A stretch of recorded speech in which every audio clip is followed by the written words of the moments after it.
So Jim, Kootenai Silver, the inflation number just came out today. It was 8.6%, well above what people were expecting.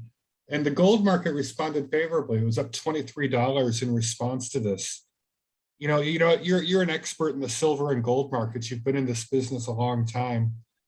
Are we seeing, are people starting to recognize, gold and silver and perhaps the miners is the way to play this? I mean, a lot of the mining stocks were up 5 to 10% today on this inflation news. Well, I think clearly that it's gaining recognition. You always have your standard gold bugs and silver bugs, precious metal bugs in the market. But when the generalists start coming into it, then you're going to see some very, very powerful moves. And the fundamentals for gold and silver are actually incredibly strong. They are stronger than I've ever seen it in my career, given the backdrop of the macroeconomics here, the amount of money that's washing around, and now the inflation that's really taken hold. And keep in mind, we were told just a few short months ago this is transitory. And then it peaked in February, then it peaked in March, and now it unfortunately hasn't peaked. It's not a great thing to have inflation running away like this.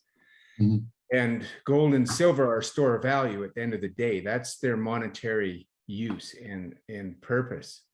And they're a great store in value. So when your purchasing power of your dollar and your savings is being so aggressively eroded, that is one of the very best places to be.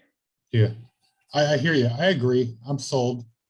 We just need the rest of the generalists, as you call them, to start realizing. I think a lot of people just have this sense that they need to be owning hard assets right now. Inflation's out of control.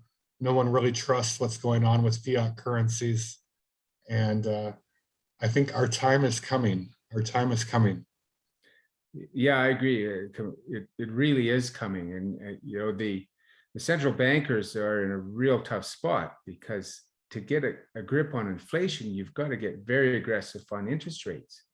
But getting very aggressive on interest rates is going to kill any momentum in the general economy. Yeah. And there's so much debt, particularly debt on the individuals and in real estate on households, that they're in a tough spot. I mean, they can't crush that. I've seen a recent article talking about Canada and the interest rates in Canada, and even modest interest rate increases are going to result in mortgage payments that are going to be 30% higher. And so that's a very tricky situation for them. And this whole backdrop has gotten out of control on them. And we're starting to see it in the precious metal prices here.